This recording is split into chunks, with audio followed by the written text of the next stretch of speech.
احمدشاه بابا په کندهار کې و کله چې خبر ورکړل سو چې په پنجاب مرهټانو قبضه کړ هغه د جهان خان په مشرۍ کې یو پوځ سمدلاسه پنجاب ته واستوه.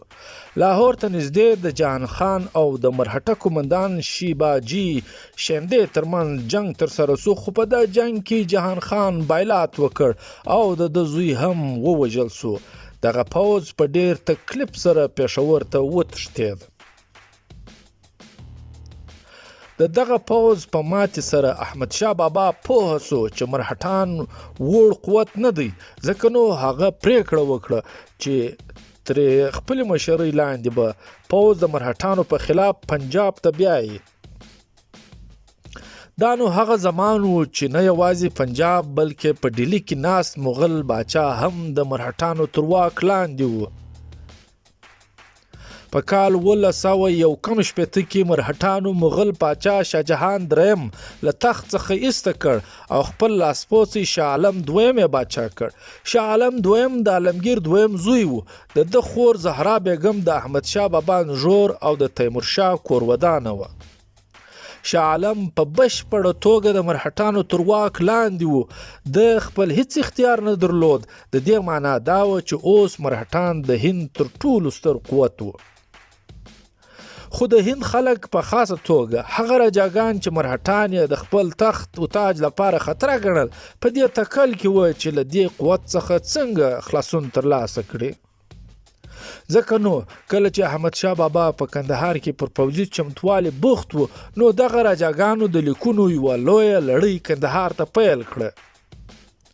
په دې لیکونو کې احمدشاه بابا ته وویل سوي و چې موږ ستا تابعداري کوو، خو مرهټه قوت په خپله هیڅ حیثیت نه لري، بلکې د دوی قوت ځکه شتون لري چې دوی په خپل تکنیک سره پر ځان زیات تر زیات خلک د راټولولو صلاحیت لري.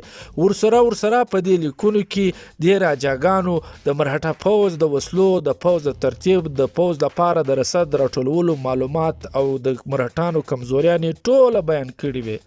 په دې لیکونو کې د یو افغان سردار نجیب الدوله هم لوی کردار و. نجیب الدوله د روهیلکند د پښتنو یو پښتون مشر و چې دغه سیمه نن سبا د هند د اتر پردیش او اترکند ایالتونو کې راځي. هغه په وار احمدشاه بابا ته مخکې هم خواست کړی و چې مرهټان د پښتنو سره بد چلند کوي، ځکه نو باید احمدشاه بابا د دوی مرسته وکړي. دا ځل خو د جیپور او د جودپور یعنی مارواړ راجاګانو د روهیلکند د افغانانو له لارې احمدشاه بابا ته بلنه ورکړه چې هغه پر هند د مرهټانو په خلاف برید ترسره کړي او په هند کې د خپل شتون یقیني وګرځوي. نو دا و چې په اکتوبر 1961 کې احمدشاه بابا له کندهار څخه د جنوبي پښتونخوا له لارې هند ته ورسید. د هغه سره نږدې 40,000 پوځ او د شمالي پښتونخوا پېښور څخه جهان خان هم د خپل 15,000 پوځ سره پر پنجاب برید وکړ.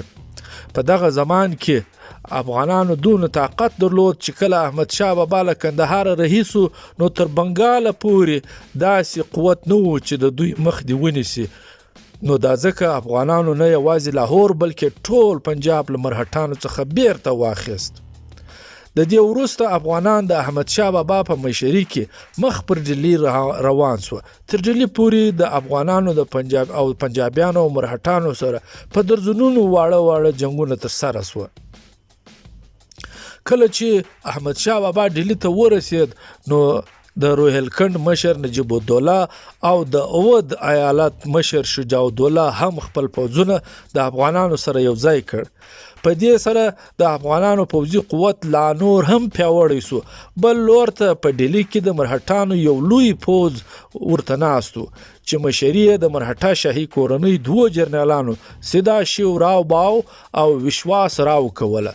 سیدا شیو باو راو د مرهټانو د پیشوا بالاجی باجی راو د اکا زوی او وشواس راو زوی و. مرهټانو په کال 1960 کې ډیلي ته څیرمه په گنج پوره نومي سیمه کې یو کامیاب برید ترسره کړ. په دې سیمه کې هغه ګدامونه و چې د افغان پوځ په وسله او خواړه له همدغه ګدامونو څخه ورتله. دا نو د افغانانو پر سپلای لاندې یو برید و چې په پایله کې دا کېدای سو چې افغان پوځ به بل لوږې مري او پاتې به د وسلې د نشتون له امله تېښتي یا به مرهټان یې وژني. د مرهټانو اصل مقصد دا و چې لومړی د افغانانو سپلای لاین له منځه یوسي او وروسته افغانان دونه په خشم کړي چې هغوی ناڅاپه د جنگ لوی میدان ته راشا وکړي. همداسې وسوه. احمدشاه بابا د سپلای لاین په ماتېدو سره دونه په قهر سو چې هغه ټول تر ټول پوځ لوی جنگ ته پر یوه ځای راشا وکړ. دواړه پوځونه یو لوی جنگ ته مخامخ په 15 میله واټن کې سره ودرېدل او هغه تاریخي جنگ پیل سو کوم چې تاریخ کې د پانیپت دریم جنگ بلل کیږي.